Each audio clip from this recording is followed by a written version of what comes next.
Assalamualaikum teman-teman, kembali lagi dengan kami di channel Mak Pilur. Nah, di sini kita seperti biasa akan bertanya jawab. Nah, jadi ini Pak ada 5 pertanyaan. Jadi, kupilih apa sih Harani Sagala? Karena pertanyaannya itu penasaran aku kayak mana jawaban Bapak. Tanggapan Bapak lah tentang masalah pertanyaan dia ini. Pertanyaannya. Dia ada 2 pertanyaannya nih.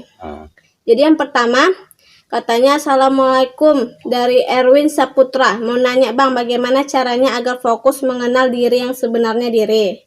Terus pertanyaan yang kedua, apakah betul sebelum kita lahir ke dunia, apakah Allah memberi pertanyaan kepada kita seperti apakah sifat kita yang akan lahir ke dunia, katanya.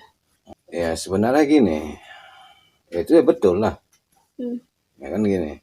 Jadi sebelum kita ciptakan pun Allah udah bertanya, kita mau jadi apa? Kita yang memilih kita jadi manusia. Karena kenapa Allah menciptakan manusia? Allah sudah menciptakan malaikat. Itu nggak punya kehendak dia. Jadi ya patuh-patuh sama Allah, kurang sempurna. Maka ciptakanlah manusia yang punya keinginan, kehendak tadi itu kan. Jadi ciptakan Allah lah 4 karakter dalam diri kita. Yaitu telah bilang manusia itu terbuat dari 4 unsur kan.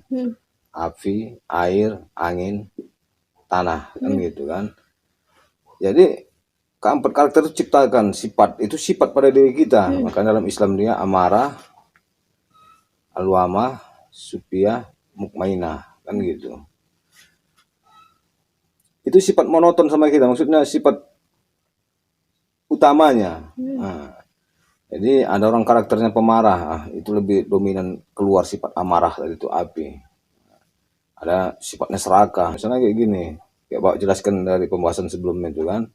Jadi kita serakah itu perlu. Kita lihat orang punya mobil kaya, wah dia kok bisa kaya ya kan gitu. Tapi harus kita arahkan dia ke alam kebaikan tadi itu.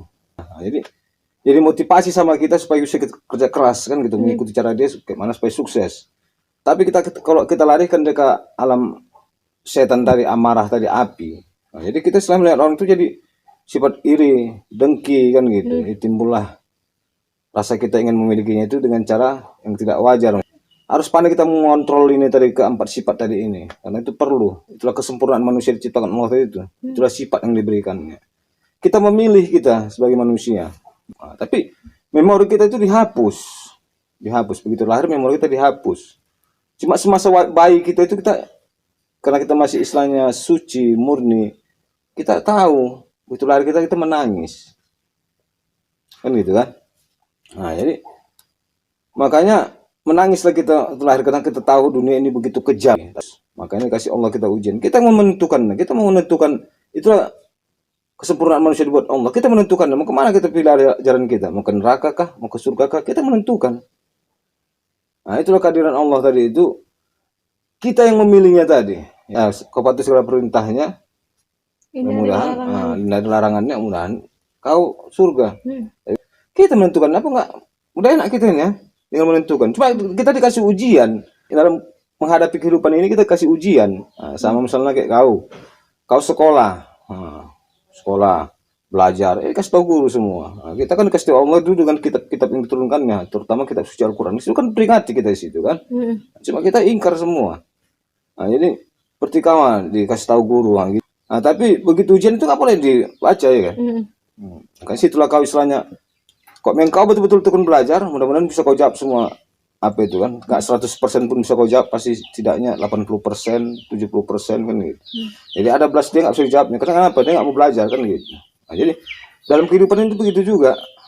Yang gak mau belajar tadi itu ya tinggal kelas gitu. Jadi kok seandainya kau baik, orang lain jahat sama-sama masuk surga, kau kan protes kan. Nah, itulah kehadiran Allah tadi. Jadi itulah dulu masalah apa itu pertanyaan si Erwin tadi melalui Harani Sagala tadi itu ya ada.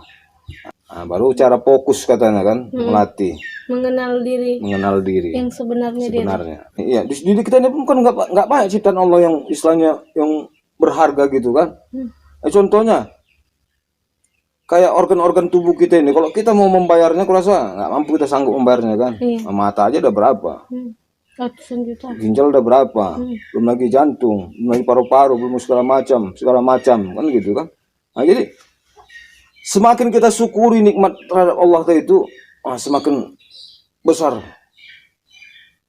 apa yang kita dapat, manfaat yang kita dapat, itulah dia besar bersyukur. Jadi cara fokusnya kayak mana? Fokus itu saya gini, fokus artinya tujuan kita satu titik kan. Jadi kita fokus satu titik ya, maksudnya gini, fokus satu titik.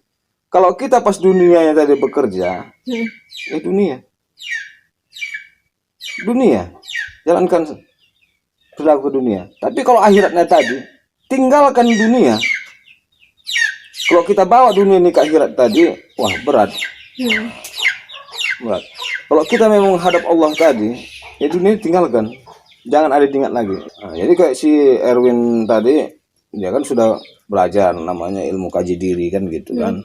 Ada metode-metode yang diajarkan sama gurunya kan gitu. Jadi ya itu difokuskan. Nah, misalnya kalau ada pelajaran misalnya gerak sejati namanya kan. Nah, gerak sejati ini ya, jadi kok bagi yang awam jangan dulu diapakan kan gitu. Gerak sejati ini berarti kita mengontrol gerak tadi ini. Ini gerak ini siapa yang menggerakkan tadi ini? Ruh. Nah, ruh tadi itu. Bisa kita rasakan. Jadi bisa kita kontrol, kita tiadakan ini bisa bergerak sendiri. Makanya kan Pak bilang kan ilmu perewangan ini dua jenis. Ada dia kok masih sampai di perewangan dia, jin yang di dirinya itu yang hadir kan, itulah korin namanya kan. Jadi ilmu perewangan ini dua jenis. Satu dia mengundang jin.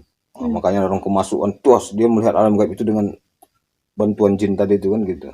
Ada dia dibangkitkannya jinnya tadi. Nah, dengan itu dia melihat tadi, itulah korin tadi.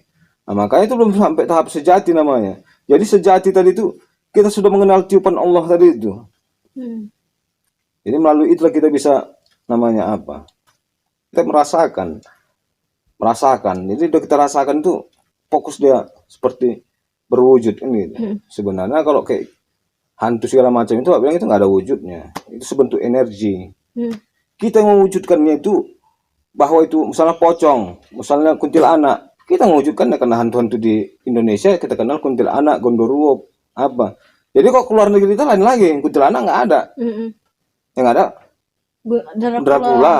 Kan gitu. Kenapa Dracula? Karena orang yang mati tadi pakai jas. Jadi beda lagi di Cina. Cina nggak ada hantu apa, yang ada vampir. Iya, vampir. Makanya kita sebenarnya sugesti kita yang membentuknya itu. Makanya fokus tadi ya, satukan hati dan pikiran tadi itu hanya pada Allah tadi.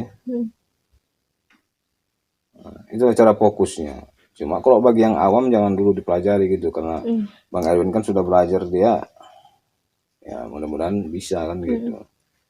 Makanya hantu itu nggak ada, makanya jangan takut sama hantu. Kadang orang kan lucu, ya kan, takutnya sama hantu, tapi sama Allah nggak takut kan, lucu kan. Padahal yang maha kuasa itu hanya Allah kan gitu, bukan hantu. Hantu itu sekali selentik ini udah habis gitu. Ada lagi pertanyaan lagi? Ada dari Rambe Manis, Gonohom, terus sama Kaisa Adinda. Pertanyaan Kaisa Adinda apa? Katanya, apa guna-guna itu ada dan kenapa Allah diam saja dan membiarkan itu terjadi? Guna-guna ada. Karena manusia diciptakan Allah mempunyai kelebihan. Dia tergantung pilihan kita. Kita mau bersekutu dengan jin tadi bisa. Itulah namanya guna-guna tadi. Kita istilahnya melalui jin kita mengapakan manusia tadi itu kan. Bisa, cuma itu tadi. Kalau kita mau pakai jin tadi, jin itu nggak mau pre-pre aja. Itu minta imbalan. Imbalan tadi misalnya sebelum kita menghadapi istilahnya tadi pengadilan Allah tadi, kita udah diadili sama orang itu dulu. Kita jadi budak sama orang itu. Nah, itulah kejamnya jin ini. Jangan salah. Makanya jangan coba-coba kita bermain-main dengan jin. Bahaya. Orang tuh tahu lah, suruh kerja nggak ada imbalanmu, ya kau nggak mau ya kan. Kita jadi budak, kita begitu kita mati kita jadi budaknya gantian. Nah, itulah. Jadi kenapa Allah diam aja? Ya Allah udah bilang kita bebas memilih, suruh Allah tadi. Kalau kita mau ikut dia surga, kalau kita nggak mau ikut dia neraka. Kita udah dikasih, itulah makanya kita udah istilahnya kayak mana bilangnya, seharusnya kita ini kan bersyukur kan gitu kan. Kita bebas, bisa menentukan. Jadi kalau kita percaya sama Allah tadi itu, mudah-mudahan guna-guna itu nggak mempan lah sama kita. Nah, itulah. Jadi seandainya pun kita kena guna-guna, ya kalau kita yang pasrah sama Allah tadi itu namanya kita itu jihad. Jihad, kita mati membela kebenaran tadi itu kan, Hmm. mati demi Allah tadi itu. Nah, itulah. Jangan takut. Jadi kok selagi kita masih percaya sama Allah. Iya. Ya kan sekarang kita nggak percaya sama Allah, kita percaya sama hantu, takut kita sama hantu, ya kena lagi kita. Jadi kita kok takut nih sama Allah, ya kan?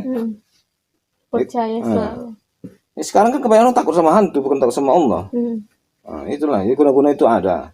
Cuma kenapa Allah diam saja? Karena kita memang disuruh bebas memilih mau kemana arahnya, tapi rasakan akibatnya kan. Gitu. Karena kata Allah, aku tidak akan luput katanya, walaupun sebiji jahra. Perbuatan manusia akan kubalas katanya. Mau baik kau buat, balas dengan kebaikan. Jahat kau buat, balas dengan kejahatan. Nah, itulah. Rasa gitulah dulu. Jadi pertanyaan Rambe Manis dan Gonohong Nantilah dulu nanti ya. dulu. Buat teman-teman semua, tadi pertanyaannya sudah dijawab oleh bapak saya. Dan buat Gonohong dan Rambe Manis, sebelumnya kami minta maaf karena belum sempat menjawab pertanyaan kalian.